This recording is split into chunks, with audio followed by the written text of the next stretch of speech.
السلام علیکم ورحمۃ اللہ۔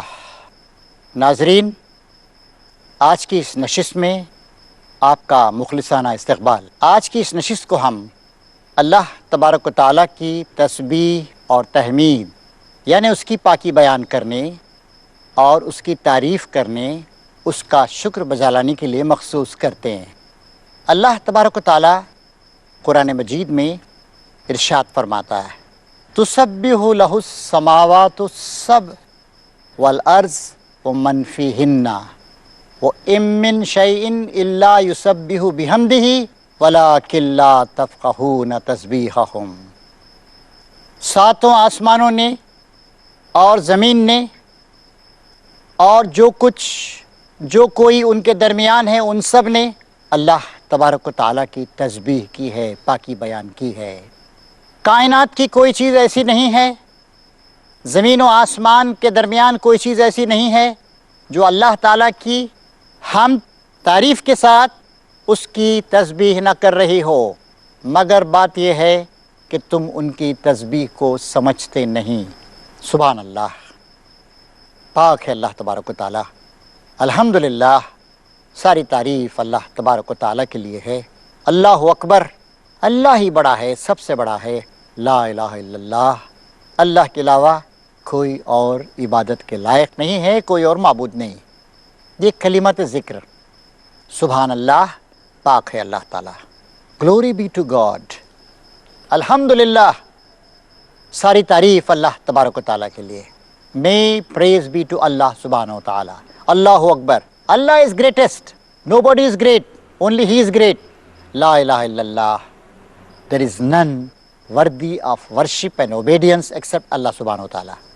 ایک مسلمان کی زندگی کو، اللہ پر ایمان رکھنے والے کی زندگی کو ان چیزوں سے معمور ہونا چاہیے۔ نبی کریم صلی اللہ علیہ وسلم نے ارشاد فرمایا ہے کہ تمہاری زبان اللہ تعالیٰ کے ذکر سے تر رہے، تمہارا دل اللہ تبارک و تعالیٰ کے حمد اور شکر کے جذبات سے بھرا ہوا رہے، اور تمہارا بدن اللہ تبارک و تعالیٰ کے آگے جھکا رہے، اور تمہاری زندگی اللہ تبارک و تعالیٰ کی راہوں پہ چلتی رہے، اور اللہ تعالیٰ کے احکام کے مطابق پوری کی پوری زندگی گزاری جائے۔ اسلام نے ہم کو عبادت کا یہی تصور دیا ہے۔ اللہ تعالیٰ کہتا ہے، وَمَا خَلَقْتُ الْجِنَّ وَالْإِنسَ إِلَّا لِيَعْبُدُونَ۔ ہم نے جنات کو اور انسانوں کو سوائے اس کے کسی اور مقصد کے لیے نہیں پیدا کیا کہ وہ ہماری عبادت کریں۔ عبادت کا تصور اسلام میں محدود نہیں ہے۔ کائنات کی ہر چیز اللہ تعالیٰ کی بندگی کر رہی ہے۔ عبادت کا لفظ عبد سے بنا ہے۔ عبد کے معنی ہوتے بندہ، داس، سلیو آف گاڈ، اللہ کا بندہ۔ ساری کائنات اللہ تعالیٰ کی بندگی کر رہی ہے۔ یسبح لہ السماوات السبع والارض ومن فیہن۔ اللہ تعالیٰ ہی کی تسبیح بیان کر رہے ہیں، پاکی بیان کر رہے ہیں۔ کون؟ ساتوں آسمان جو تہ برتہ ہیں اور جن کے بہت تھوڑے حصے کو ہم دیکھ پاتے ہیں، اور یہ زمین جس پر ہم رہتے ہیں، چلتے پھرتے ہیں، جو ہماری قرارگاہ ہے، جس پہ بیٹھ کر ہم سورج کے اطراف سفر کر رہے ہیں، کائنات کا چکر لگا رہے ہیں، جس پر ہمارے آبا و اجداد تھے، جس پر مختلف تہذیبیں آئیں اور گئیں، مختلف قومیں ابھریں اور ختم ہو گئیں، جس کی مٹی سے، جس کے پتھروں سے ہم عمارتوں کی تعمیر کرتے ہیں، جس کے منرلز کو ہم استعمال کرتے ہیں مختلف چیزوں کے بنانے میں، جس پہ ہم کھیتی باڑی کرتے ہیں، جس پہ ہمارے جانور چرتے ہیں، جس میں اللہ تعالیٰ نے چارہ بنایا، جس پر اللہ تعالیٰ نے انتظام کیا کہ اوپر سے پانی برسے، اور پانی کے بغیر کوئی چیز اگ نہیں سکتی ہے۔ یہ ساری کی ساری چیزیں اللہ تبارک و تعالیٰ کی تسبیح بیان کر رہے ہیں۔ کس طرح تسبیح بیان کر رہی ہیں؟ تسبیح کے دو رخ ہیں۔ ایک تو اللہ کی پاکی بیان کرنا، یہ چیزیں بزبان حال اللہ کی پاکی بیان کر رہے ہیں۔ زبان حال کیا ہوتی ہے؟ ایک تو زبان قال ہوتی ہے، بولنے والی زبان، دوسری زبان حال۔ مثلا آپ ایک کسی گھر پہ جاتے ہیں، اس گھر میں ہر چیز تہذیب، ڈھنگ اور سلیقے کے ساتھ رکھی ہوئی، کتابیں رکھی ہوئی ہیں، اور پڑھنے لکھنے کا سامان ہے، رحل پہ قرآن شریف رکھا ہوا ہے۔ آپ کہتے ہیں کہ یہ ایک شریف آدمی کا گھر، یہ پڑھے لکھے آدمی کا گھر۔ کسی اور جگہ آپ جاتے ہیں، وہاں آپ دیکھتے ہیں کہ ایک طبلہ رکھا ہوا ہے، ایک ہارمونیم رکھا ہوا ہے، اور کچھ میوزیکل انسٹرومنٹ رکھے ہوئے ہیں، وہاں تھوڑی شراب بھی رکھی ہوئی ہے۔ آپ کہتے ہیں کہ کسی فاسق کا گھر۔ اس طریقے سے زبان حال سے ایک کمرہ کہتا ہے کہ ایک اچھے آدمی کا کمرہ ہے۔ ایک آدمی کا چہرہ دیکھ کر سمجھتے ہیں کہ شریف انسان، اس سے اچھی توقع ہے، اور ایک گنڈے کا چہرہ، ایک بدماش کا چہرہ، ایک پروفیشنل کا چہرہ، ایک طالب علم کا چہرہ، ایک دھوکے باز کا چہرہ، ایک مجرم کا چہرہ.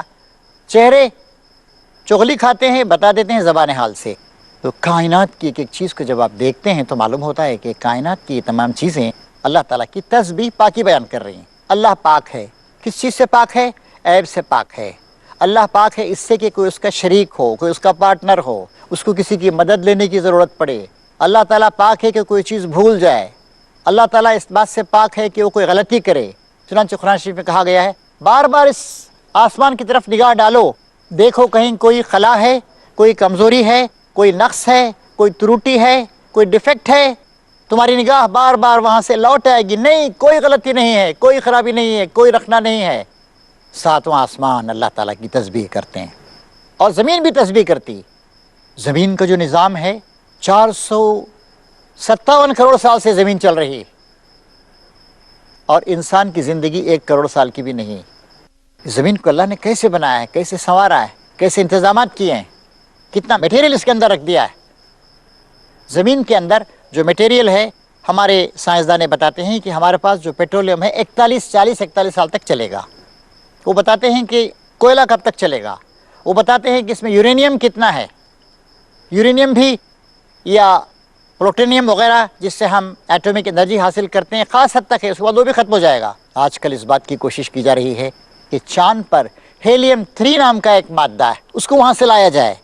اور ہمارے سائنسداں بتاتے ہیں کہ ہیلیم 3 کو اگر چاند سے ہم لے کر آئیں تو زمین پر اگلے کئی لاکھ سال تک انسانوں کی جو انرجی کی، ارجا کی ضرورتیں وہ پوری کی پوری ہو سکتی ہیں.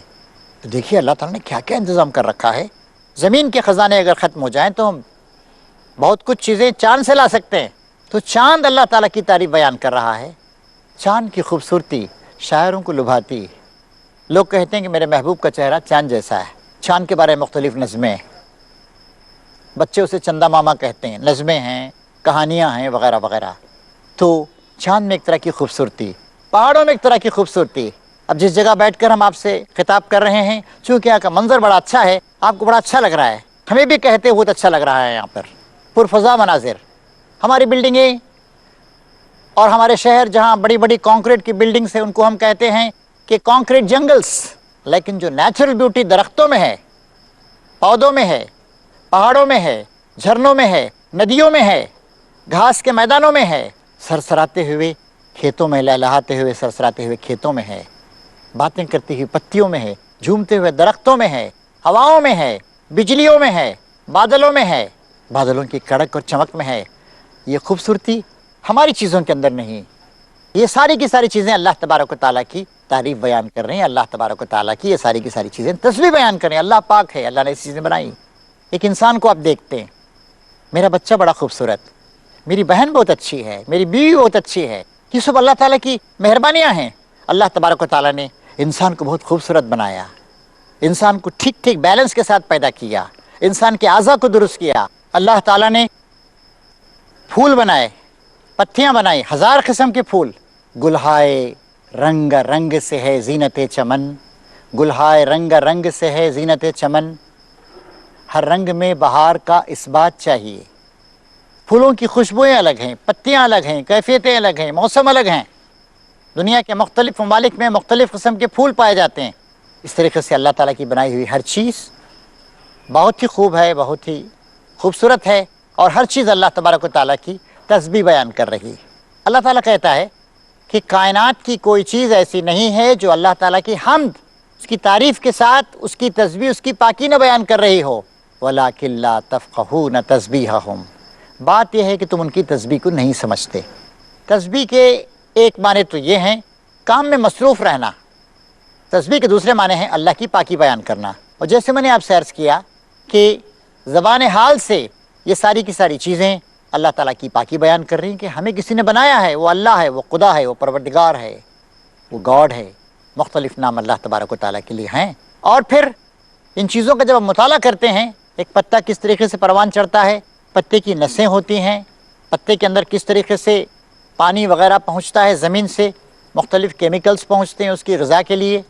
پتا کس طریقے سے ہوا کو لیتا ہے جس میں آکسیجن بھی ہے، نائٹروجن بھی ہے، کاربن ڈائی آکسائڈ بھی ہے، کاربن ڈائی آکسائڈ کو رکھ لیتا ہے، آکسیجن کو پھر دوبارہ بھیج دیتا ہے۔ کتنا بڑا کام ہے جو پتا کر رہا ہے۔ ہماری زمین پر جو کاربن ڈائی آکسائڈ یا کاربن مونو آکسائڈ بن جاتی ہے، انسان کی سانس سے بنتی ہے، کارخانوں کے دھوئیں سے بنتی ہے، مختلف کیمیکلز کے ویپر سے بنتی ہے، کاروں کا ایگزاسٹ ہوتا ہے، پیٹرول جلتا ہے، اس سے بنتی ہے۔ ان سب کو پاک صاف کرنے کا صرف ایک ذریعہ ہے، وہ ہے درختوں کی پتیاں۔ اسی لیے کہا جاتا ہے کہ ہماری زمین پر فارسٹ کور 30% ہونا چاہیے، کم سے کم اتنے زمین پر درخت ہونے چاہیے تاکہ ہماری آکسیجن ہمیں ملتی رہے، کاربن ڈائی آکسائڈ جو ہے ہمارا دور ہوتا رہے۔ تو اس طریقے سے ہم دیکھتے ہیں کہ یہ ساری کی ساری چیزیں، سارے پھول، ساری پتیاں، ساری نہریں، یہ سب کے سب اللہ تبارک و تعالیٰ کی تعریف بیان کر رہی ہیں اور اللہ تعالیٰ کی تسبیح بیان کر رہی ہیں۔ یہاں پر مجھے ایک بات یاد آتی ہے، نبی کریم صلی اللہ علیہ وسلم کی ایک حدیث، آپ ارشاد فرماتے ہیں کلمتانی خفیفتانی علی اللسان ثقیلتانی فی المیزان حبیبتانی الی الرحمن۔ کیا پیارے الفاظ ہیں نبی کریم صلی اللہ علیہ وسلم کے، قربان جائیے۔ فرماتے ہیں آپ، دو کلمے ایسے ہیں، دو الفاظ جو زبان پہ بڑے ہلکے پھلکے ہیں اور اللہ تعالیٰ کے پاس جو عمل کی میزان ہے اس میں بڑے ہی بھاری اور وزنی ہیں، اور خدائے رحمان کے پاس وہ بہت زیادہ محبوب ہیں۔ سبحان اللہ و بحمدہ، سبحان اللہ العظیم، سبحان اللہ و بحمدہ۔ پاک ہے اللہ تعالیٰ اور حمد بھی اسی کے لیے، سبحان اللہ العظیم۔ پاک ہے اللہ تعالیٰ جو بڑی شان والا ہے۔ ان دو کلمات کے بارے میں نبی کریم صلی اللہ علیہ وسلم نے ارشاد فرمایا کہ یہ دو کلمے ایسے ہیں جو زبان پہ بولنے پہ بڑے ہلکے پھلکے ہیں، پھولوں کی طرح، پھولوں کی پتیوں کی طرح، لیکن عمل کی میزان میں آپ کو ثواب دلانے کے لیے بہت زیادہ وزنی اور قیمتی ہیں۔ اور خدائے رحمان الرحیم جو ہماری ساری تعریفوں اور ہماری ساری تسبیحوں کا مستحق ہے، اس کے پاس بڑے ہی محبوب۔ اسی لیے نبی کریم صلی اللہ علیہ وسلم نے ارشاد فرمایا کہ تم ہر وقت اپنی زبان کو اللہ تعالیٰ کی تعریف سے تر رکھو۔ وہ زبان قابل قدر ہے جس کے ذریعے ہم اللہ تبارک و تعالیٰ کی ہمیشہ تعریف کرتے رہیں۔ نبی کریم صلی اللہ علیہ وسلم ہر وقت اللہ تعالیٰ کی تعریف کرتے رہتے تھے، مغفرت کی دعا کرتے رہتے تھے۔ آپ کہتے تھے میں دن میں 70 مرتبہ اللہ تبارک و تعالیٰ سے معافی طلب کرتا ہوں۔ استغفر اللہ کا کلمہ ہے، اے اللہ میں تجھ سے معافی طلب کرتا ہوں، تجھ سے عفو درگزر کا طلبگار ہوں۔ کیوں بار بار آپ طلب کرتے تھے؟ یہ دیکھیے جب مکہ فتح ہو گیا تو اللہ تعالیٰ نے کہا اذا جاء نصر اللہ والفتح، جب اللہ تعالیٰ کی مدد آ جائے اور فتح نصیب ہو جائے، وَرَأَيْتَ النَّاسَ يَدْخُلُونَ فِي دِينِ اللَّهِ أَفْوَاجًا، اور جب تم دیکھو گے لوگ جوق در جوق اللہ تعالیٰ کے دین میں داخل ہو رہے ہیں، فَسَبِّحْ بِحَمْدِ رَبِّكَ وَاسْتَغْفِرْ إِنَّهُ كَانَ تَوَّابًا۔ اس وقت آپ اللہ تعالیٰ کی تسبیح بیان کیجئے، پاکی بیان کیجئے، اور اپنے رب کی حمد کے ساتھ، تعریف کے ساتھ اس کی تسبیح بیان کیجئے، وَاسْتَغْفِرْ، اس سے معافی طلب کیجئے، إِنَّهُ كَانَ تَوَّابًا، یقیناً وہ بڑا توبہ قبول کرنے والا۔ یعنی آپ کے اندر کبھی فخر و غرور کا جذبہ نہیں پیدا ہو، آپ یہ نہ کہیں کہ میری وجہ سے ہو گیا، میں کمانڈر ان چیف ہوں، میں نے اپنی عقل سے کام لیا اور میری سرکردگی میں، میری لیڈرشپ میں اتنا بڑا کارنامہ انجام پایا کہ مکہ فتح ہو گیا، خانہ کعبہ سے گندگی دور کر دی گئی، خانہ کعبہ کو دوبارہ اللہ وحدہ لا شریک کی عبادت کے لیے ری ڈیڈیکیٹ کر دیا گیا۔ نہیں، اس وقت آپ اللہ کی تسبیح بیان کیجئے، اللہ تعالیٰ کی تعریف بیان کیجئے، اور اس بڑے کام کے کرنے میں جو کچھ کوتاہیاں ہو گئیں، مسٹیکس ہو گئیں، اس پر آپ اللہ تعالیٰ کی مغفرت طلب کیجئے، وہ بڑا توبہ قبول کرنے والا ہے۔ اس طریقے سے اسلام نے ہم کو یہ تعلیم دی ہے، اور ہمارے آقا اللہ کے آخری رسول جو ہر طرح کے گناہوں سے پاک تھے، جنہوں نے اپنی پوری زندگی اللہ کے راستے میں لگا دی، وہ کہتے ہیں کہ دن میں 70 مرتبہ اللہ تعالیٰ سے معافی مانگتا ہوں۔ کیوں معافی مانگتے ہیں؟ اے اللہ، اس کام کو اور بہتر طریقے سے کرنا چاہیے تھا، اور زیادہ دل کی تیاری کے ساتھ کرنا چاہیے تھا۔ جب حضور کا یہ حال ہے تو ہم کو کتنا اللہ تعالیٰ کی تعریف بیان کرنی چاہیے، کتنا اس کی تعریف کرنی چاہیے، کتنا اپنے اعمال پہ نگاہ رکھنا چاہیے، کتنا غلطیوں سے بچنا چاہیے، کتنا معافی مانگنی چاہیے، اس بات پر آپ غور کر سکتے ہیں۔ اللہ کی تسبیح و تحمید، اس کو نماز کا حصہ بنا دیا گیا ہے۔ دیکھیے آپ رکوع میں اللہ تعالیٰ کے پاس جاتے ہیں تو کیا کہتے ہیں؟ آپ کہتے ہیں سبحان ربی العظیم، پاک ہے میرا رب جو بڑی اونچی شان والا ہے۔ 3 بار کہتے ہیں، 5 بار کہتے ہیں، 7 بار کہتے ہیں۔ پھر اس کے بعد آپ سجدے میں جاتے ہیں، سجدے میں گر جاتے ہیں، کسی کو سجدہ نہیں کرتے آپ اللہ تعالیٰ کے علاوہ، ساری کائنات میں سجدہ صرف اللہ تعالیٰ ہی کے لیے جائز ہے، ساری کائنات صرف اللہ ہی کو سجدہ کر رہی ہے، کوئی جانور کسی اور جانور کو سجدہ نہیں کرتا۔ کتا جسے آپ بہت معمولی جانور کہتے ہیں وہ کسی دوسرے کتے کو سجدہ نہیں کرتا، لیکن انسان ایسے بیوقوف انسان، ایسے نالائق انسان ہے کہ دوسرے انسانوں کو سجدہ کرتے ہیں۔ نبی کریم صلی اللہ علیہ وسلم نے فرمایا اگر کسی دوسرے انسان کے لیے سجدہ کرنے کی اجازت ہوتی تو میں بیوی سے کہتا کہ شوہر کو سجدہ کرو، لیکن نہیں، اللہ کے علاوہ کسی کے لیے سجدہ کرنا جائز نہیں، سجدہ صرف اللہ تعالیٰ کے لیے کرنا ہے۔ سجدے میں کیا کہتے ہیں؟ سبحان رب العلیٰ، پاک ہے میرا رب جو بڑی اونچی شان والا ہے۔ نماز شروع کرتے ہیں سبحانک اللہم و بحمدک و تبارک اسمک و تعالی جدک، اے اللہ تیری تعریف ہم بیان کرتے ہیں، تیری تسبیح ہم بیان کرتے ہیں، تیری شان بڑی اونچی ہے۔ اس طریقے سے نماز کیا ہے؟ تسبیح ہے۔ نماز کیا ہے؟ تحمید ہے۔ التحیات میں کیا کہتے ہیں؟ التحیات للہ والصلوات والطیبات، میری ساری قولی عبادتیں، زبانی عبادتیں اللہ تعالیٰ کے لیے ہیں۔ والصلوات، میری ساری بدنی عبادتیں اللہ تعالیٰ کے لیے ہیں، میری ساری مالی عبادتیں اللہ تعالیٰ کے لیے ہیں۔ اس طریقے سے اللہ تعالیٰ نے ہم کو نماز میں سکھایا ہے کہ اللہ کی تعریف بیان کرو، اور دن میں بھی کوئی اچھی چیز دیکھتے ہیں سبحان اللہ، پاک ہے اللہ، غلطی ہوئی کہتے ہیں استغفر اللہ، اللہ معافی چاہتا ہوں، کوئی بڑا کام ہوا کہتے ہیں اللہ اکبر، اللہ ہی بڑا ہے، بار بار یاد دلاتے ہیں لا الہ الا اللہ۔ حضور نے فرمایا کہ لا الہ الا اللہ کا زیادہ سے زیادہ ذکر کر کے اپنے ایمان کو تازہ کرتے رہو کہ اللہ وہی الہ ہے، وہی معبود ہے، وہی خالق ہے، وہی پروردگار۔ نبی کریم صلی اللہ علیہ وسلم نے یہ بھی فرمایا کہ تم اگر کسی چھوٹی سی مجلس میں اللہ کو یاد کر رہے ہو، اللہ بھی فرشتوں کی چھوٹی مجلس میں تمہیں یاد کرتا ہے۔ تم اگر چپکے چپکے یاد کرتے ہو اللہ تعالیٰ کو تو اللہ تعالیٰ بھی تمہیں چپکے چپکے یاد کرتا ہے۔ تم اگر زور سے بالجہر یاد کرتے ہو اللہ بھی بالجہر یاد کرتا ہے۔ تم ایک مجلس میں، انسانوں کی مجلس میں اللہ کا ذکر کرتے ہو، دیکھیے اس مجلس میں اللہ تعالیٰ کا ذکر کر رہے ہیں، اللہ تعالیٰ اس سے بہتر مجلس میں یعنی فرشتوں کی مجلس میں تمہیں یاد کرتا ہے۔ اللہ تعالیٰ نے کہا ہے فَاذْكُرُونِي وَاذْكُرْكُمْ وَاشْكُرُوا لِي وَلَا تَكْفُرُونَ، تم مجھے یاد رکھو میں تمہیں یاد رکھوں گا، تم میرے شکر گزار رہو اور کفران نعمت مت کرو۔ اس طریقے سے محترم بھائیوں اور بہنوں، اللہ پر ایمان رکھنے والے ہر مرد، ہر عورت، ہر بچے، اس کا فریضہ ہے کہ ہر وقت اللہ تبارک و تعالیٰ کو یاد رکھے، اللہ کی تعریف کرتا رہے۔ لیکن ایک اور بات یاد رکھیے، سبحان اللہ بھی کہہ رہے ہیں، الحمدللہ بھی کہہ رہے ہیں، اللہ اکبر بھی کر رہے ہیں، دل کہیں اور ہی ہے۔ اللہ تعالیٰ ایسی عبادتوں کو قبول نہیں کرتا جس کے پیچھے جذبہ نہ ہو، جس کے پیچھے دل نہ ہو، جس کے پیچھے عقل نہ ہو۔ تو یہ جو ذکر کے کلمات ہیں ان کا مقصد یہ ہے کہ آپ کے اندر بھلائی اور پاکیزگی پیدا ہو جائے۔ آپ کو غصہ آ جاتا ہے، آپ استغفر اللہ کہتے ہیں، اللہ مجھے معاف کر دے، میں تیری پناہ لیتا ہوں، استغفار کرتے ہیں آپ تاکہ آپ غصے پر قابو پائیں۔ اعوذ باللہ من الشیطان الرجیم کہتے ہیں آپ، میں اللہ تبارک و تعالیٰ کی پناہ لیتا ہوں شیطان مردود کے مکر سے اور اس کے شر سے بچنے کے لیے۔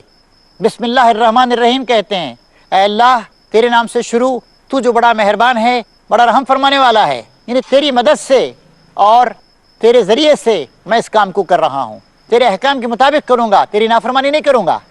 تو ذکر کا مقصد یہی ہے، ذکر کے پیچھے فکر ہونا چاہیے۔ صرف ذکر ہے تو اس کے پیچھے فکر نہیں ہے تو ذکر کی قیمت، ذکر ایک بے قیمت چیز ہو کر رہ جائے گا۔ اللہ تبارک و تعالیٰ، اس کی نگاہ آپ کی نیتوں پر ہے، آپ کے دل پر ہے۔ اللہ تبارک و تعالیٰ ہمیشہ دیکھتا رہتا ہے کہ بندہ وہ صرف کچھ ایسے اعمال کر رہا ہے، اس کے پیچھے فکر بھی ہے یا نہیں۔ آپ اگر نماز پڑھیں لیکن یوں ہی نماز پڑھیں آپ خالی خلی، تو آپ کو اس نماز کا بہت کم ثواب ملے گا یا ثواب نہیں ملے گا۔ اسی لیے ذکر کا مقصد یہ ہے کہ ہم اللہ تعالیٰ کو ہمیشہ یاد کرتے رہیں۔ اللہ تعالیٰ کہتا ہے وَاذْكُرُوا اللَّهَ كَثِيرًا لَعَلَّكُمْ تُفْلِحُونَ، اللہ تعالیٰ کو بہت زیادہ یاد کرو تاکہ تم فلاح پاؤ۔ جمعہ کی نماز کے بارے میں کہا گیا فَإِذَا قُضِيَتِ الصَّلَاةُ فَانتَشِرُوا فِي الْأَرْضِ وَابْتَغُوا مِن فَضْلِ اللَّهِ وَاذْكُرُوا اللَّهَ كَثِيرًا لَعَلَّكُمْ تُفْلِحُونَ، جب جمعہ کی نماز ختم ہو جائے تو زمین میں پھیل جاؤ اور اللہ تعالیٰ کا فضل تلاش کرو، یعنی کماؤ، محنت کرو، اور اللہ تعالیٰ کو کثرت کے ساتھ یاد کرتے رہو زیادہ سے زیادہ، تاکہ اللہ تبارک و تعالیٰ جو ہے وہ تم کو فلاح عطا فرمائے، تاکہ تم فلاح پاؤ۔ یہ بھی فرمایا اللہ کے رسول نے، ایک مجلس بھی اگر تم نے ایسی گزاری کہ تم نے اللہ تعالیٰ کو یاد نہیں کیا تو اللہ تعالیٰ کے عذاب کے تم مستحق ہو گئے۔ اللہ کے اتنے احسانات ہیں ہر وقت ہم پر اللہ کی رحمتیں اس طرح چھائی ہوئی ہیں، اس کا آسمان چھایا ہوا ہے، اس کی ہوا ہمیں آکسیجن دے رہی ہے، اس کا دل دھڑک رہا ہے، اس کی دی ہوئی رگوں میں خون بہہ رہا ہے کہ ایک لمحے کے لیے بھی اللہ تعالیٰ کا ذکر ہم نہ کرے بات صحیح نہیں ہے۔ ہر وقت اللہ کو یاد رکھیں، نمازوں میں یاد رکھیں۔